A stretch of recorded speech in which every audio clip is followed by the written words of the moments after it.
What is up, everyone? Welcome to the FAA podcast. Bunch of news going on. We are inching closer to training camp. Some teams getting on the field this week. We have the Texans-Bears Hall of Fame game coming up in a little bit. And then we also have training camp back together weekend is coming up this weekend on NFL Network as well. So all 32 teams will be back this weekend. And next week we'll get the pads on hopefully sometime. What up, Logan? How's it going? I'm doing great, man. Love to see you repping the GB. Love to be here for NFC North preview.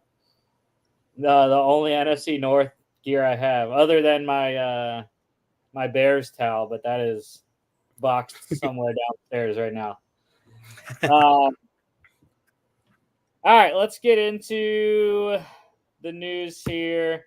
Nothing really breaking that happened today, so we're just gonna roll.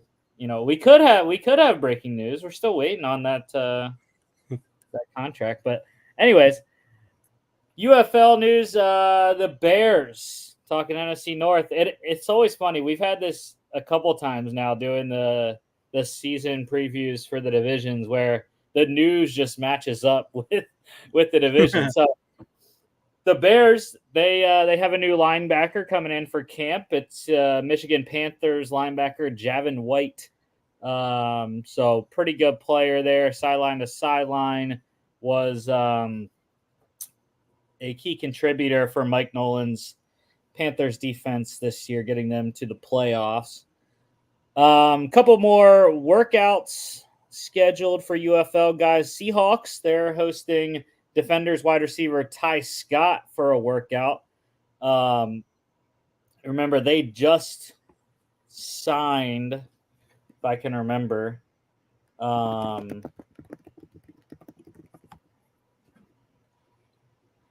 they just signed a UFL guy, Marcus Sims, last week from the Michigan Panthers. So potentially another wide receiver addition from the UFL. And the Carolina Panthers, they are working out Defenders edge rusher Derek Roberson. That would be big for Carolina to get him. That is one of the biggest issues with their roster right now coming into camp, is they're still looking for pass rush help. With that Brian Burns-sized hole now in New York. So 4.5 sacks for Roberson this past year in the UFL as well, so pretty good player. NFL news, Dolphins, speaking of pass rush, they lost the pass rusher. Linebacker Shaquille Barrett has retired before he even played a snap with Miami. Great 10-year career, 2-time Pro Bowler. Mostly, with the Bucks for the majority of his career, but want to spend more time with his family. So the Dolphins, again, another team that is looking for pass rush, especially. I think I've said this way too many times this offseason when discussing the Dolphins. Jalen Phillips, Bradley Chubb, who knows if they're going to be ready, or if they are they going to be 100% at the beginning of the year, coming off major injuries? And even then, you'd probably like to get a third guy in there for a little bit of rotation. So, a little thin there, but, we'll see. There's still some time for them to kind of patch it together a little. The Packers are not going to have someone when they start camp. Quarterback Jordan Love. He's going to be there, I guess. Not going to be on the field, though, practicing. Waiting on a new deal. I know Brian Gutekunst said that they're expecting it to get done, hopefully within the next few days before they actually start on-field practice. But, Jay Love waiting it out right now. Yeah, and I think it's about as classy as of a move as you can do in this kind of situation, from a guy who's just been kind of all class since he's come to GB and has kind of, had to dealt with so much drama. I think they're describing it as kind of like a hold in because he's not going to be participating in the physical stuff, but he'll still be there for the mental part of it, which is huge. So yeah, I mean, I'm not too worried. I'm sure a deal will get done before the season.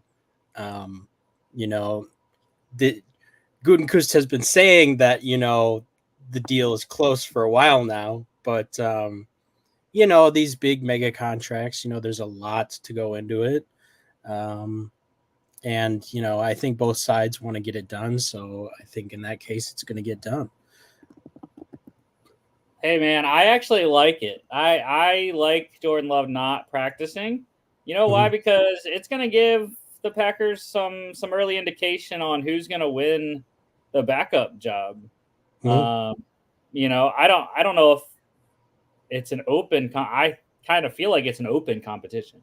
You got Mhm. Sean Clifford going into year 2, Michael Pratt, 7th rounder rookie, and then of course you had the veteran Alex Magoo as well, still there. So Mhm. I'm hoping it's my boy Clifford, but we'll see. Yeah. So some guys are LaFleur, reps with the first teamers.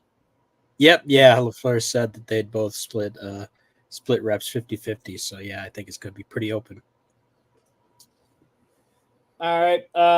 The Commanders, they announced the date for Darrell Green's jersey retirement. His 28 going to be retired on October 20th against the Panthers. A game probably win.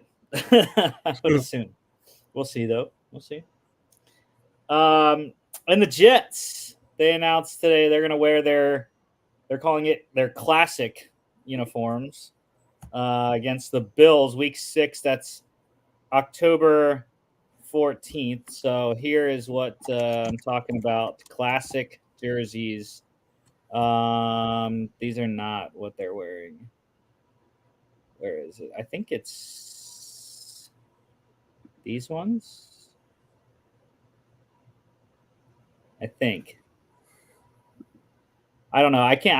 I don't see the picture that I saw in the post on Twitter today.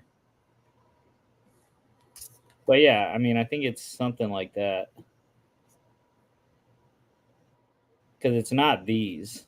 I wish it was the. I actually like those old ones that they wore before they revamped to their Mhm. current. So I don't know. This is they call the legacy white. So yeah, I guess that's what they're wearing. Again, I don't remember the picture from Twitter, but it's gonna be a bit of a different uniform week 6. They're Slightly. still it's still white. It's a white uniform. I remember it, but I don't. Yeah, whatever. Um, NFI list. A couple guys the Packers placing on it: corner Corey Ballantyne and wide receiver Jaden Reed. So fantasy guys, monitor the Jaden Reed situation. I know I took him in one of my best ball drafts the other day, so we'll see. Yeah. And pup list. Oh, go ahead. I was just gonna say, Gutekunst said he pulled something during him. He was doing a kids camp in Madison, and he joked that one of the 8-year-olds must have locked him up during one of the drills. And the pup list: Jags defensive tackle Eric Armstead, Lions defensive tackle DJ Reader, edge rusher Marcus Davenport, and defensive back Brian Branch. And the Broncos placing linebacker Drew Sanders and safety Caden Stearns all on the list there. Extensions. What do you know? It's another NFC North nugget, and it's another Packers nugget. The Packers getting one deal done. That is not Jordan Love, but they signed nose tackle Kenny Clark, 3 years, $64 million extension. And I'm assuming it was 29 million guaranteed because that's what they said was guaranteed in 2024, Mm, which is kind of ridiculous that that's all up in the first year. yeah. Yeah. Yeah. I don't know. I'm happy about it. keeps the D line up front, established, which is good. And yeah, we get a rare Packers third contract. They don't usually like to dish those out too much, but I think in this case, because Kenny is still so young, even though he's going into his third one, they were able to do that. Yeah, underrated player for sure. Getting paid not like that anymore. And the Saints, they got a deal done. They signed exclusive rights free agent wide receiver Rashid Shaheed to a 1-year, $5.2 million extension.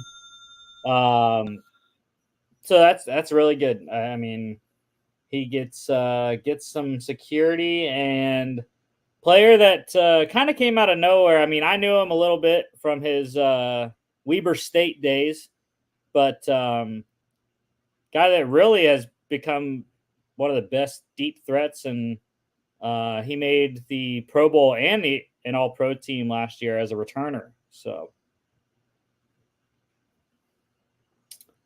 all right, a couple signings, or just one signing, I should say.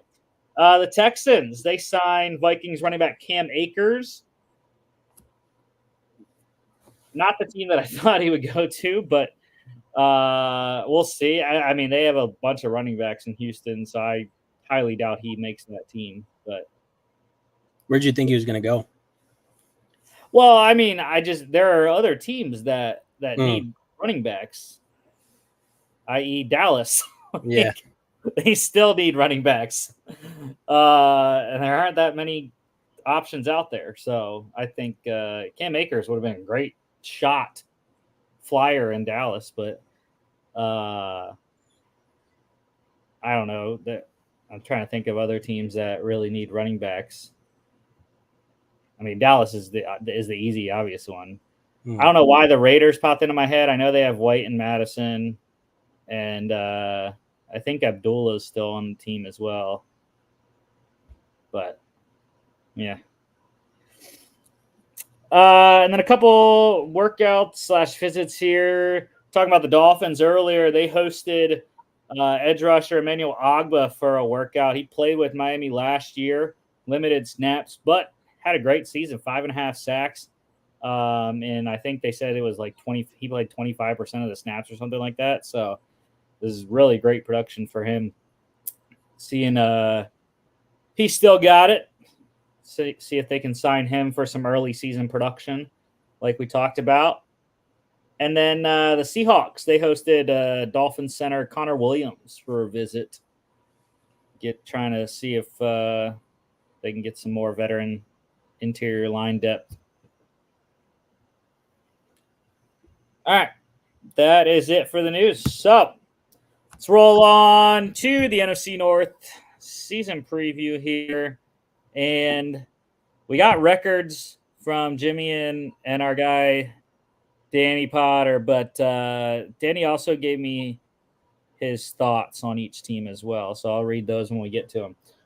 But for the Lions, 12-5 last year, NFC North champs, made it to the NFC Championship game. Losses-wise, they really didn't lose much. I mean, they're pretty good players that they did lose, but wide receiver Josh Reynolds went to the Broncos, guard Jonah Jackson to the Rams, corner Cameron Sutton to the Steelers, and safety C.J. Gardner-Johnson to the Eagles. But I think they replaced all those guys, though. So I don't think they really lost much. I think they replaced everyone except Reynolds. I still worry about that a little bit. I think they're banking a lot on Jameson Williams maybe being developing. And I think that's a fair bet when you spent, a first on the guy. And, I think he has the talent. He's just got to kind of stay on the field and continue to kind of build out that route tree maybe a little bit. But yeah, like you said, I think that this is still a very strong roster, very strong team. I think that they're set up for success this year.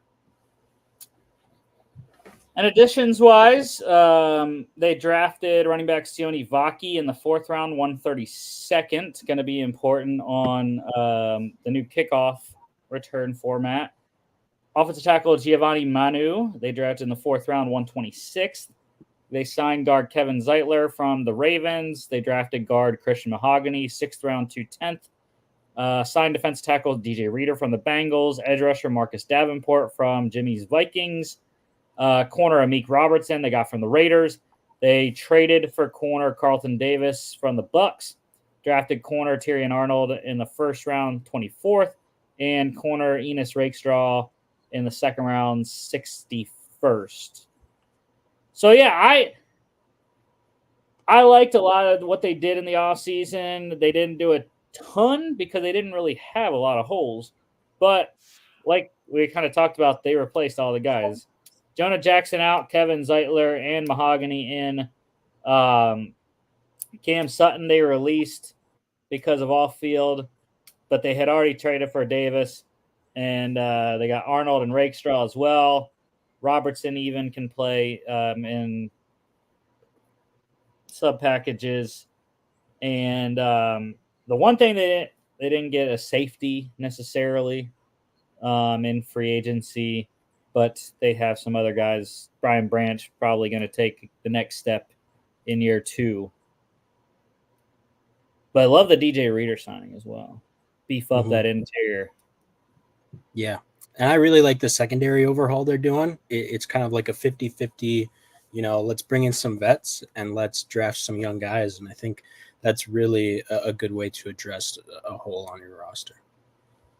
Yeah, I still questioned the draft for Brad Holmes. I mean, I understood the Arnold selection still, but going back-to-back corners didn't make sense to me when there were other stuff that they needed. Just like you, I thought wide receiver should have been a priority, especially day 2, because the depth is really not there. I mean, they're starting Khalif Raymond as the 3rd wide receiver right now. I mean, maybe they're hoping DPJ can do better than he did in Cleveland. Yeah. But otherwise, it's a lot of career backup guys. I mean, there are some names. Traquan Smith is on this team, in case you didn't know. I'm high on. I like Isaiah Williams too, undrafted out of Illinois. He's a guy I like. All right. Before we get to the schedule, I'll just read what Danny sent. So for the Lions, he said, another season with Amon-Ra St. Brown and Jahmyr Gibbs going to be scary for anyone. Defense with Hutchinson leading the way is also scary good. Could win the division, but could experience a setback with the expectations they're facing.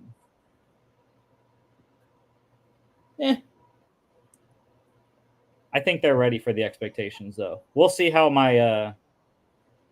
how our records pan out, though. So Jimmy had them 11-6. Danny had them 10-7. I'll go first on this one, so you can go first on the Packers then. So week 1 at home against the Rams, Sunday Night Football. The Rams are going to want revenge, but I still think the Lions are the better team. They got better on defense, so I'm going to go with Detroit. Back-to-back playoff teams, but they get them both at home. So at home against the Bucs week 2, I think the Bucs got worse in this offseason, so I like the Lions as well. They start off 3-0. They go to Arizona, win that one. At home against Seattle, Monday Night Football, I think they can win that one as well. 4-0. Early bye, but it's okay. This team's relatively young. They got some veterans, but I don't know if it's going to necessarily hurt them having that early bye. At Dallas, I really don't believe in Dallas this year. As our NFC East predictions went, I think I had them. I still think I had them decent. I think I had them 10-6 or something. I don't know. Maybe I had them worse than that. I don't remember. But anyways, I think that one's kind of a trappy type game, and it's in Dallas. So I'm going to give Dallas the win, 4-1. They go to Minnesota. They win that one. At home against the Titans. They win that one. So they're sitting good at 6-1 here. Go to Green Bay where they won last year. I was there. I saw it. They killed Green Bay in Green Bay. I think it's a different Packers team though this year. And I'm going to give the Packers the win. So 6-2. They go to Houston on Sunday night. I really like the Texans. Lose that one 6-3. They beat the Jags at home. Go to 7-3. They win in Indy. 8-3. They win at home on Thanksgiving against the Bears. That gets them to 9-3. At home against the Packers, Thursday night football. That's what they had last year in Green Bay. Give the Lions the win in Detroit to get to 10-3. At home against the Bills, that's a tough one. I think it's an upset. Buffalo comes into Detroit and beats them 10-4 at Chicago. That's another tough one, but I think they have the capability to sweep both Minnesota and Chicago this year with rookie quarterbacks, even though Caleb Williams is really good. But I'm going to go Lions 11-4 there. They lose in San Francisco again. Monday Night Football. 11-5. They win against Minnesota at home. 12-5 for me, and 5-1 division record. Nice, very nice. I also have them at around 12-5. I think that this is a team that I don't see them taking too many steps back. I think that they did a really good job of addressing their needs. Really strong season last year, still a really strong roster, and I think they're just going to be able to kind of build on that. We'll see, if they're able to do more with that 12-5 roster and get past the NFC Championship game. But I think this is still a really good team, and a strong team to possibly win the division. Yeah, and I mean they get mostly all their hardest games at home. I mean the Rams, the Bucks, and the Jags are going to be decent. The Bills, which I had them losing in Detroit, and I mean I guess it's a kind of a split more realistically because they got to go to Houston, to Dallas, and to San Francisco. So, but yeah, I think getting off to that hot start before the bye is pretty paramount. A hot start overall because the second half is harder than the first half, I think. And so I mean, they also get the benefit, I think, of the schedule. The AFC South and the NFC West are the two divisions they play. The West is a little tough. But and then their cross division is the NFC East, the AFC East, and the NFC South. All right. Let's go to the Packers. 9-8 last year. Wild card number 7 got in ahead of a couple other teams at 9-8. Losses. Running back Aaron Jones went to the Vikings. Tight end Josiah DeGuara to the Jags. Offensive tackle Yosh Nijman to the Panthers. Guard John Runyon to the Giants. Safety Darnell Savage to the Jags. And safety Jonathan Owens to the Bears. Any heartbreakers there? Well, obviously my guy Aaron Jones. He was my favorite Packer. Just an awesome character guy as well, but just also an awesome guy on the field. Super quick, super agile, but still ran with so much power. But I like the way they addressed it, and we'll get into that here. But that one stings for me just personally as a fan. But I understand, it's a business and stuff happens, man.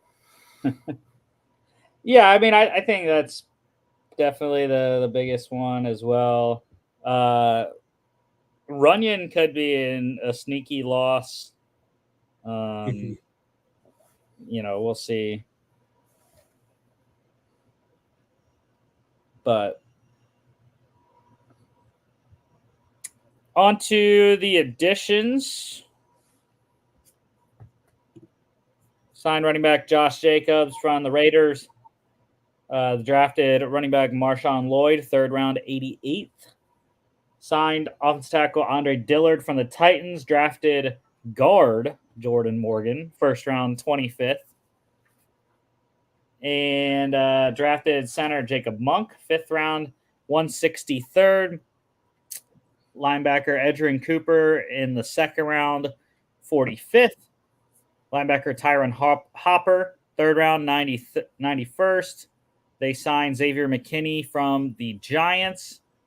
Drafted safeties Javon Bullard in the 2nd round, 58. Evan Williams in the 4th round, 111th. And Kitano Ladapo, 5th round, 169th. And they signed kicker Greg Joseph from the Vikings. Not listed as a starter, though, right now. Anders is still a starter. That's the key camp battle for the hardcore for Packers fans. Hey, I'm here for the Peter Bowden, Matt Orzik long snap. Deep cuts, yeah. Can the Rook beat the veteran or not? Wisconsin guy. Yep. Peter Bowden. Yeah, I mean, they went crazy on the defensive side of the ball in the draft specifically. But as Goody likes to do. Yeah. I mean, going back to our draft conversation, I mean, I liked it. All 3 safeties do a little bit different things. Bullard and Williams, the free safety type guys. Kitano Ladapo, similar to Xavier McKinney, going to be your strong safety tackling machine in the box. And I like the linebackers. Not sure about the Dillard signing. He sucked with the Eagles, sucked with the Titans, so we'll see. As the swing tackle, but Jordan Morgan, that was an interesting one, moving him to guard instead of keeping him at tackle where he played at Arizona. Yeah. I think in the end of the day, they're gonna cross train him. And what I like about the fit is that they feel like he can start at guard, hopefully, because they have, you mentioned Runyon. I think right now Ryan is starting at right guard, but he hasn't had a lot of experience in game. Our lads has Morgan as a starter. Yeah. I think eventually, I think it will be him. But a guy who can kick outside, I think, to tackle as kind of that swing guy if need be. So I like that fit. And as far as the other additions go, I was really surprised and happy with just kind of how they addressed their needs. They didn't have a ton going into this offseason, but the ones that they did, they were able to address. I liked that, when things kind of crumbled with the Aaron Jones contract, they just pivoted, went out and got a guy who I think really fits the system.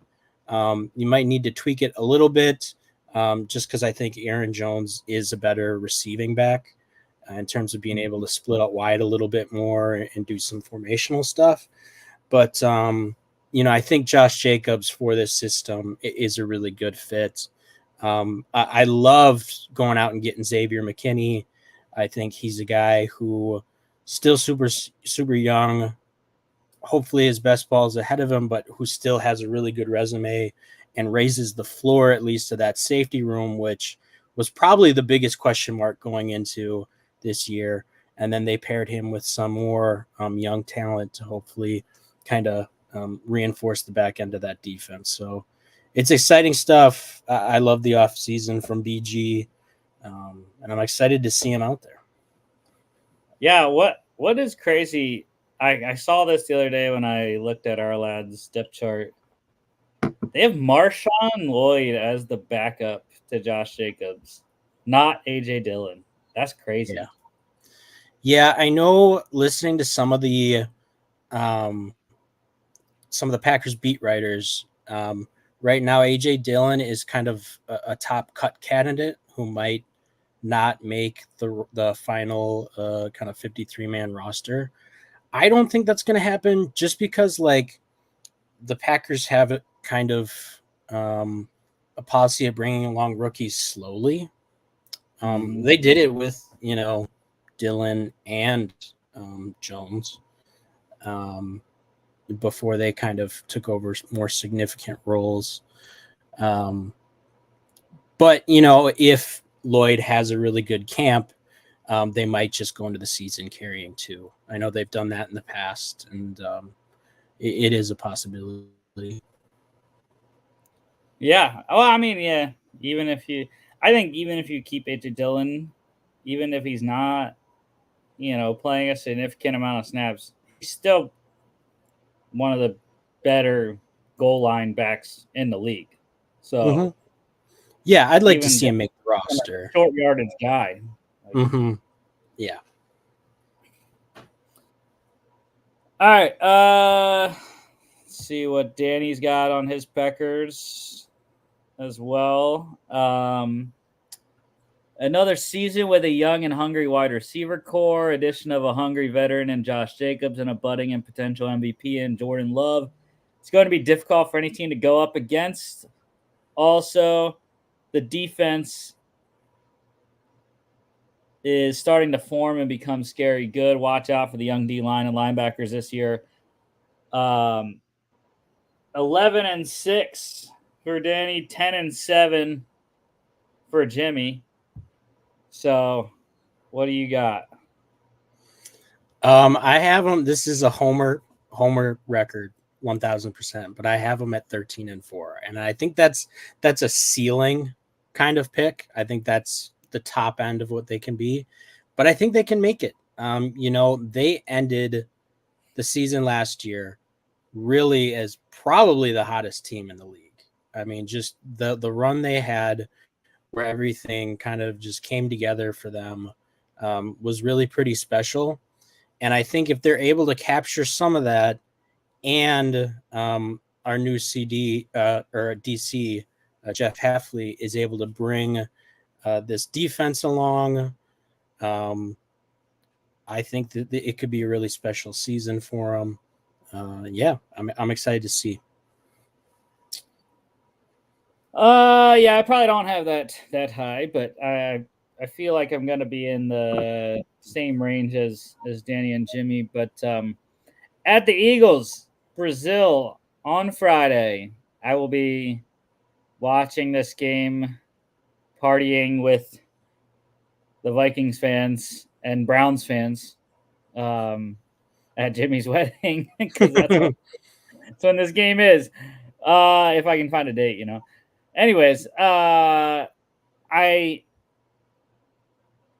think just because it's early in the season, I think I did have Green Bay winning this one because of the secondary for Philly. Just being early in the season, I think I have the Packers winning that one. Still not a believer in the Colts, so Packers start off. They're going to start off 4-0 at home against the Colts week 2, at the Titans week 3, at home against the Vikings week 4. At the Rams, I'm going to give them a loss on that one. At home against the Cardinals, it's going to be a good game, but I think they can win that one because it's in Green Bay. So 5-1. Still, I really like Houston, so they're going to lose that one. 5-2 at the Jags. That's a tough game. I think they can get it done though. 6-2. Week 9 at home against the Lions. I had them winning that one, 7-2 into the bye. So that's pretty solid. Pretty solid going into week 10 bye. 7-2. At the Bears, they can win that one, 8-2. I really like the Niners, so they're going to lose in Green Bay. They usually do lose to the 49ers, so 8-3 on that one. The Dolphins, Thursday night football on Thanksgiving. I don't know. I like Miami. It's not going to be cold enough. Oh, You yes, think? it will, dude. Trust. Nope. Nope. Trust. It's going to be a nice warm November day for Tua Tagovailoa to throw the ball. So, lose that, they get to 8 and 4. 4. 8-4 there.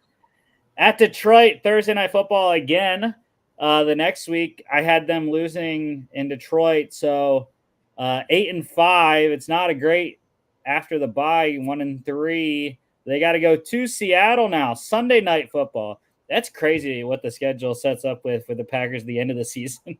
4 straight primetime games. 2 of them on the road. But at Seattle, Sunday Night Football. I know they have some history with Seattle, but I think they can win that one. So 9-4. No, 9-5. Yeah, 9-5 there. At home against the Saints, Monday Night Football, they win that one to get to 10-5. Sneaky one at the Vikings. I'm going to give them a loss. It's a tough loss late in the year, 10-6 though. But they sweep the Bears week 18 to get in good position, 11-6 for me. So I am on the same page as Danny is.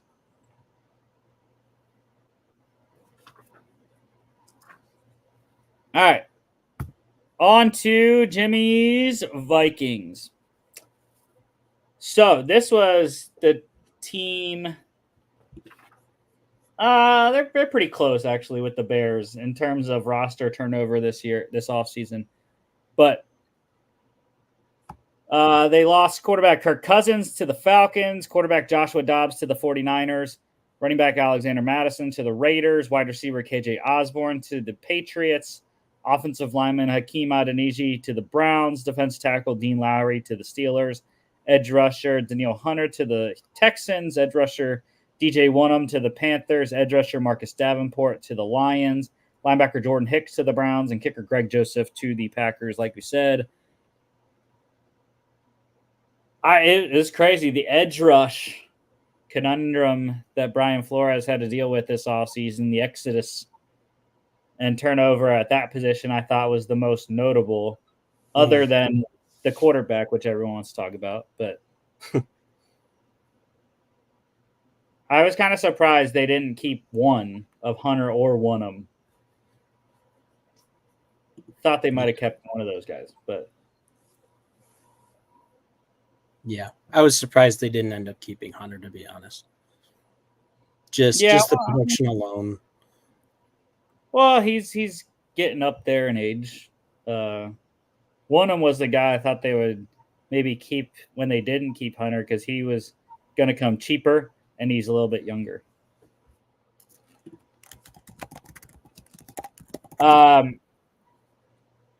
Additions wise, they signed quarterback Sam Darnold from the 49ers, drafted quarterback J.J. McCarthy, first round, 10th overall, signed running back Aaron Jones from the Packers, tight end Robert Tonyan from the Bears, drafted offensive tackle Walter Rouse, 6th round, 177th, signed guard Dan Feeney from the Bears, defensive tackle Jerry Tillery from the Raiders, drafted defensive tackle Levi Drake Rodriguez in 7th round, 232nd.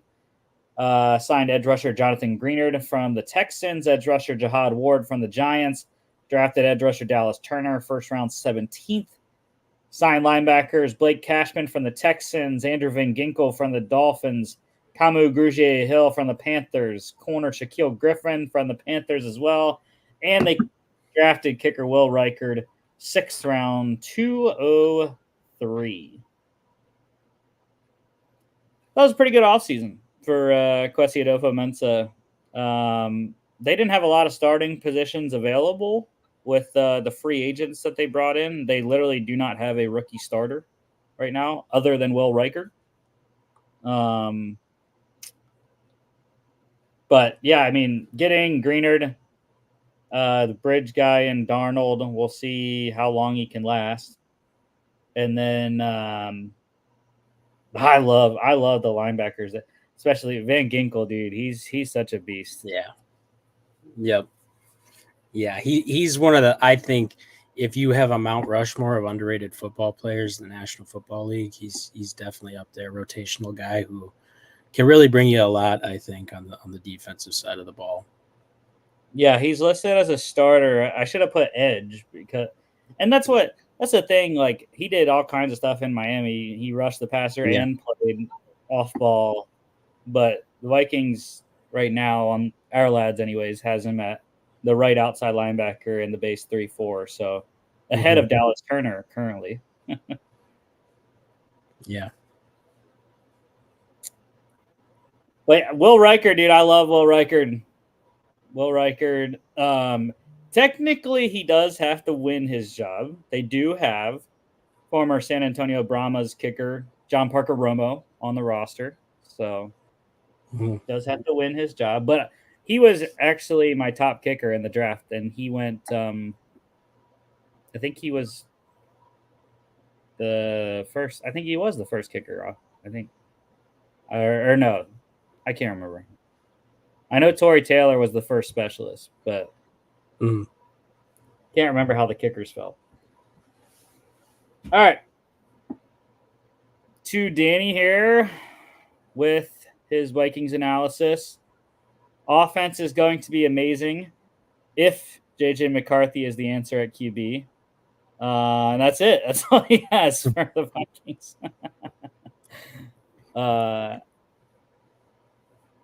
Danny has them better than the Vikings fan does. 9-8 for Danny. Wow.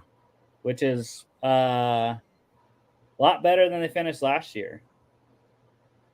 They finished 7-10 last year. The Vikings fan, Jimmy, 8-9.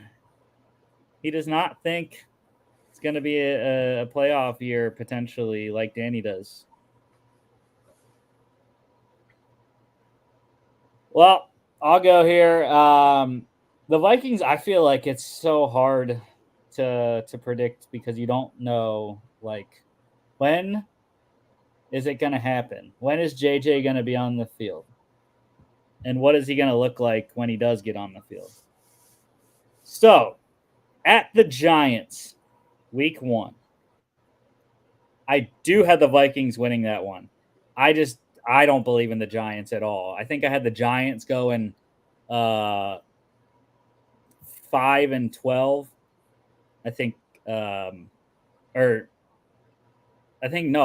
had them going 4-13. I think I had the Commanders in third place in the NFC East at 5-12. So yeah, I just do not believe in the Giants this year with the lack of skill players they have. So yeah, I think the Vikings can get that one. They're going to get absolutely demolished in Minneapolis by the Niners, though. Week 2. It is a Sam Darnold revenge game, though, technically. So 1-1 there. They're going to lose to the Texans. 1-2 at the Packers. They lose that versus the Jets in London. I mean, that is just a rough schedule for a rebuilding team to start out. So 1-4. And then a bye week 6. Is it too early for JJ to come in week 6? I mean, you got a home game after the bye. Yeah. So I don't think that would be too early if they like what they're seeing from him. Yeah. So yeah, I mean, I had the Lions sweeping the Vikings, so lose against Detroit. 1-5 there. They lose at the Rams on Thursday Night Football. 1-6. At home against the Colts.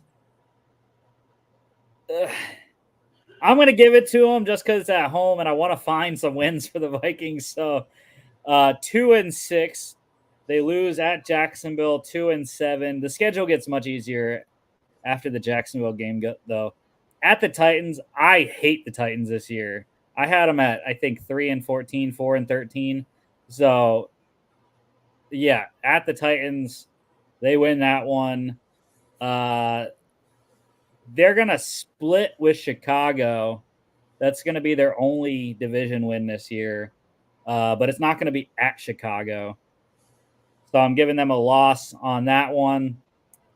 So I think they're at 3-8 right now. And they have a home game against the Cardinals. That's a toss up. I think the Cardinals and the Falcons games are both toss ups, but I am going to give them a win against Kirk Cousins. I'm going to give them a win against Kirk. That'd be interesting. They lose against Arizona, so 3-9, 4-9 though with the win against Atlanta.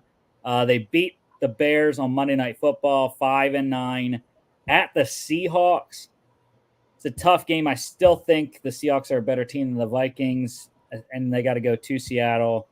So 5-10 at home against the Packers. They lose at home against the Lions. They lose 5-12. I'm down from the other two guys. 5-12, 1-5 division.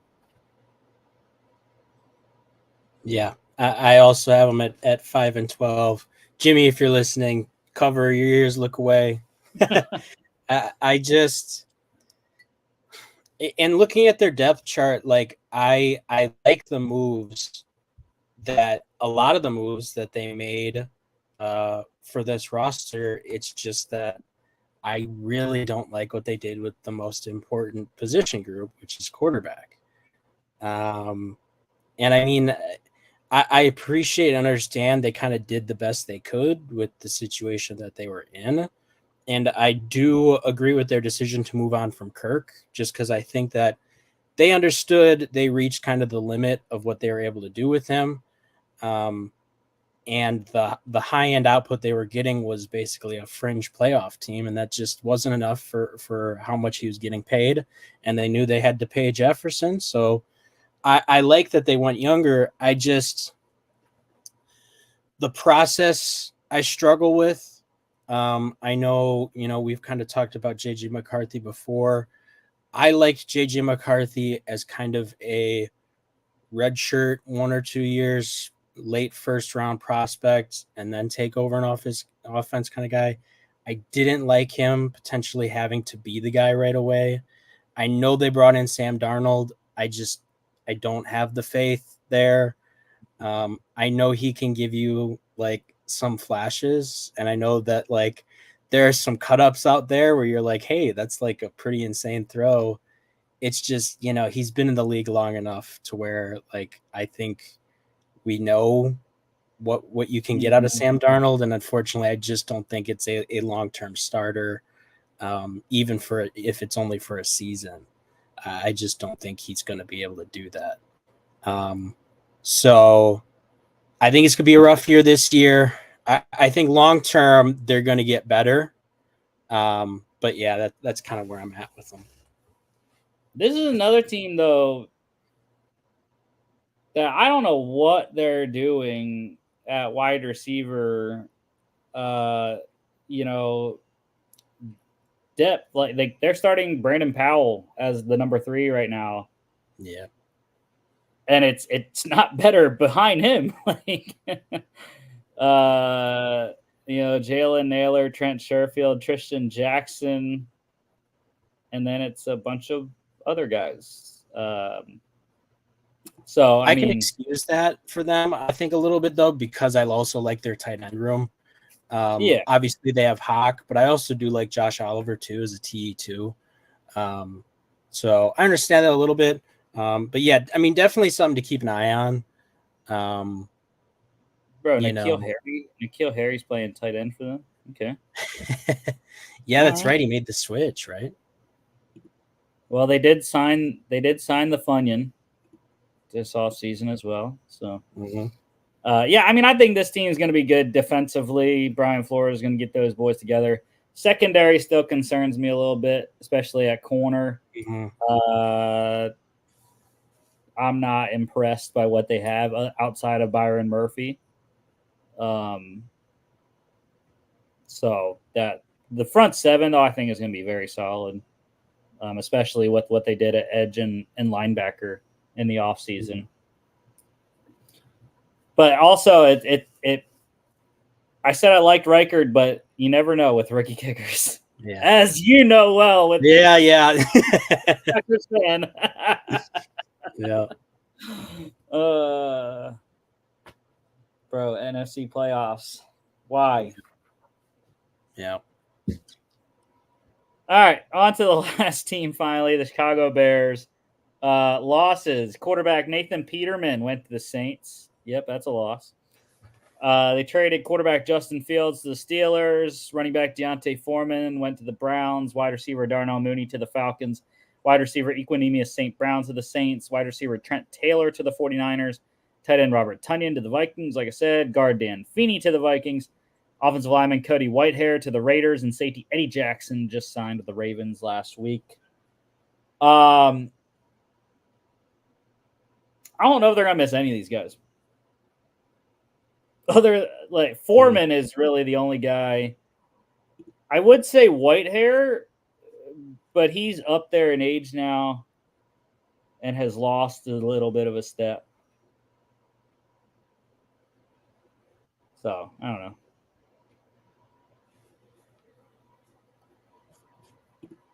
Additions wise, drafted quarterback Caleb Williams, first overall. Signed running back DeAndre Swift from the Eagles, wide receiver DeAndre Carter from the Raiders. They traded for wide receiver Keenan Allen from the Chargers. Drafted wide receiver Roma Dunze, 9th overall. Signed tight end Gerald Everett from the Chargers. Drafted offensive tackle Kieran Amagaji, 3rd round, 75th. Signed offensive lineman Matt Pryor from the 49ers. Traded for offensive lineman Ryan Bates from the Bills.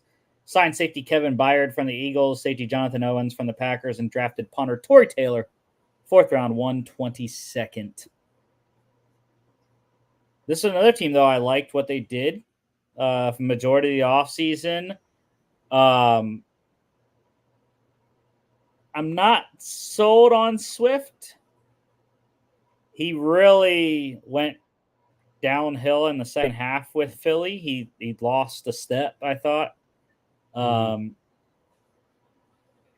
The wide receiver acquisitions were tremendous. I mean, to get a Dunze and Keenan Allen, I thought that was good. I'm really high on Amagaji. I think I don't know if he's going to have a chance to actually compete with Braxton Jones at left tackle or not, but that's where he's the backup currently. And that was, I think, the position that a lot of people were talking about when they talk O-line for Chicago was left tackle, whether Braxton Jones was going to be the guy again this year or not. So I like Amagaji. Ryan Bates, they traded for. He's the starting center now. The safety additions don't really give me anything. And then I love Torrey Taylor. He might win some games for the Bears like he did at Iowa. Give him safety opportunities. Yeah. You know, a lot of Packers fans took the opportunity to meme the Bears a little bit on that, just because, you know, like, what are you doing taking a punt of this? But as a Badgers fan who had to watch that god awful Hawkeyes Badger game this year, that dude's insane. He's got a howitzer. Now I heard he's got to quicken up his, I guess, release a little bit more. Like he charges up that howitzer quite a bit. But, you know, like, I think he'll figure it out. I think that, like, you know, like, this is a field position game. I think your ability to control the field position really matters. And now that, you know, you have a incredibly talented quarterback, kind of having a guy that can flip the field is a major thing. So, yeah, I was not dunking on them for that. I think, you know, it's a good pick. Like I said, he can literally win you games. He freaking beat South Dakota State by himself. He put it in the one inside the 2-yard line twice. and Iowa got freaking 2 safeties and won 7-3. Yep. So, anyways, but I knew South Dakota State was going to give them a game. Back-to-back national champs, baby. Going for 3 this year with Mark Gronowski. Danny on the Bears, he said, could be a scary team to go up against overall. Caleb Williams could be great, but I'm not believing in the hype. But he has weapons in Keenan Allen, DJ Moore. Also, defense just as good as their second half of the season last year. I just don't believe in Williams. 7-10 for Danny, and that matches what Jimmy's got for the Bears as well. Where are you at on Chicago?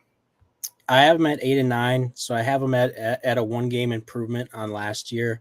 But I think it's going to look better, if that makes sense. Like, I think that the floor has been raised and the ceiling has been raised on this team. Obviously, I think that Ryan Poles, he just had to nail the first 2 picks, and I think he did that. I love, I like both selections for them. I think Caleb's going to be a good quarterback. I think the Bears fans just have to temper their expectations a little bit. I don't think they're a playoff team quite yet. But I do think you're going to see some improvement, even if it's only marginal in the box score or in the win column. I think in terms of competing and fielding a team that's going to go out there and give some teams their best shot, I think they got better for sure this offseason. Yeah, I mean, I think that it could lead to a decent season for. I love this defense. Just looking at the depth chart right now, this defense is great. Especially they're the opposite of the Vikings. I really like the secondary for Chicago. Outside of Kevin Byard, he was not good in Philadelphia last year. So we'll see if he can make it in Eric Washington's system. But yeah, I think it's going to be a good year. Their schedule is awesome for Bears fans. Yeah. I mean, they get a super light schedule. So let's see what I got for them. They're going to win. They can, again, I hate the Titans this year. They can win. They can beat the Titans. It's in Chicago. We'll see how Caleb Williams responds, though, because they're going to lose in Houston on Sunday Night Football. It's an early primetime game in his career. And they're going to lose. They're going to lose that one. I think because of their defense, they can win in Indy. I think they're going to give Anthony Richardson some problems. So 2-1. Bears fans are like, bro, we're going to the Super Bowl. And then they lose against the Rams. Week 4, they get another win. They beat Carolina in Chicago again, just like they did last year. So 3-1. I still don't know what to think of the Jags, but it's in London. That's a Jags home game. So it's a up and down start. It's a win-loss, win-loss, win-loss, 3-3 start going into the bye. So I think Bears fans, I think that would be okay. Like a 500 start to the season is decent. Then they get at Washington. I think they can win that one. 4-3. At Arizona, I don't know. Again, I think the Cardinals are such a tough team to predict this year. Mm-hmm. I'm going to give them a loss because it's in Arizona. 4-4. They're still going back and forth, seesawing. They can beat the Patriots. That's going to be a Tory Taylor game right there. With the Patriots defense and the Bears defense, that is going to be a Tory Taylor game in Chicago. They lose against the Packers. So again, 5-5. They lose against, they win against the Vikings because I have them splitting with Minnesota, but winning in Chicago. So 6-5. Lose at Detroit Thursday Night Football. 6-6 at the 49ers. They lose 6-7. They lose at Minnesota on Monday night, 6-8. They lose at home against the Lions, 6-9. I think they can beat Seattle. Just again, the defense. That's where I'm going, and it's in Chicago on Thursday Night Football. Low scoring game. Give me a win there. 7-9, 7-10. They lose in Green Bay, week 18. So I am right along with Jimmy and Danny. It's 7-10 Chicago. Lateral step for me. But I mean, I think that's okay. Year one of Caleb Williams. If you're not taking a step back in the record, I think it's good. But again, they have winnable games. If this team, exceeds expectation, I think they're a playoff team because of what their schedule holds. The swing games, like I kind of mentioned, it's the Cardinals game. And then I think it's just, okay, well, can they win more than one game in the division? Then I have them winning. Because if they do, if they win just one more game and they win the Cardinals game, there you go, 9-8. You're in the wild card conversation. So, and like I said, even if it's like 7-10 or like 8-9, I think it's gonna look better than last year's 7-10. Like I think they're just gonna be able to compete more, even if they just end up in the same spot in the win column. Yeah. I will say, though, I'm not sure if Matt Eberflus can survive a 7-10 season. Yeah. That's the only issue. But, all right. To recap here. So, let's see. Danny was a homer. So were you. And you two had the Packers winning the division. You at 13-4, Danny at 11-6. Jimmy and I both had the Lions repeating. 12-5 for me, 5-1 in division. Jimmy had them going 11-6. I had, and then second place for Danny was the Lions at 10-7. You had the Lions 12-5.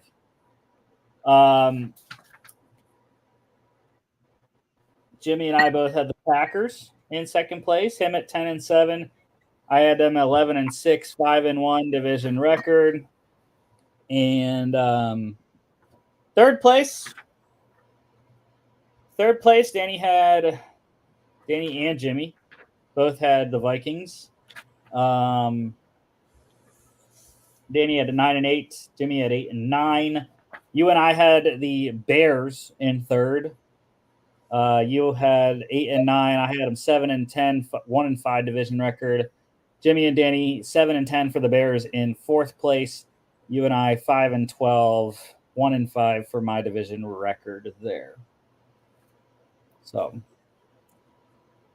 Danny and Jimmy like this division to be a little more competitive, but we'll see how the Vikings do. Jimmy hates us for the Vikings comments, but it's fine. All right. Next week, can you believe next week is the Hall of Fame game? Jeez. Yeah. We made it, man. We did it. Next Monday, we will be Hall of Fame week. Hall of Fame game on August 1st. And so we will still be continuing our divisional previews. We're actually going to do our last one next Monday. We'll get you your Hall of Fame game preview. Like I said, Bears, Texans. And then we'll also talk about the NFC West with the 49ers, the reigning NFC champ there. Don't forget to follow us on all our social media at FAA Podcast on Instagram and X FA_bets as well. FAApodcast.com is our website. Check us out here on YouTube, Facebook, X, and Instagram, as well as Spotify, Apple Podcasts, iHeartRadio. Make sure to catch us for Football Friday this week, doing the NFC South lot of intrigue there. See them